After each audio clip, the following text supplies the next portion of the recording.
Meantime, and this is something that hasn't been discussed a whole lot, so we're going to get into something called Project 2025. A leading conservative think tank is weighing in on what a second Trump presidency might look like.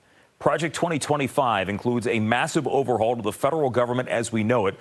And this is not just rumor. This is all based on actual stated goals that Donald Trump has said over and over again for the past 3.5 years. Trump promises an unabashedly imperial presidency, one that would turn the Justice Department against critics, deport millions of people in the U.S. illegally, slap 10% tariffs on thousands of products, fire perhaps tens of thousands of government staff deemed insufficiently loyal.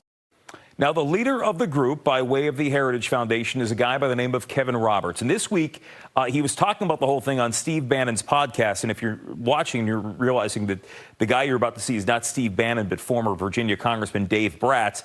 That's because Steve Bannon's in prison now. Roberts says he's predicting a, quote, new American revolution. But listen to what he had to say about what it would take to make that happen.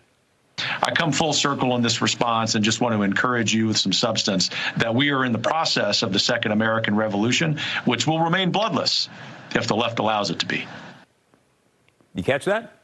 Will remain bloodless if the left allows it to be. I don't know what kind of point he's trying to make there, but that rhetoric has a lot of people concerned. This is not locker room talk. This is not political rhetoric. This, of course, comes in the same week the Supreme Court ruled that Trump has absolute immunity for, quote, official acts made as president, which means whatever Trump decides to do, should he return to office, there really aren't the same guide rails this time around. What we should be talking to each other about is not just about an existential threat to our children and grandchildren. It's what are you going to do in the next 6 months? Because come January, if Donald Trump is president, our lives will change radically. Well, on Truth Social today, Trump wrote, "I know nothing about Project 2025. I have no idea who's behind it. I disagree with some of the things they're saying, and some of the things they're saying are absolutely ridiculous and abysmal. Anything they do, I wish them luck, but I have nothing to do with them."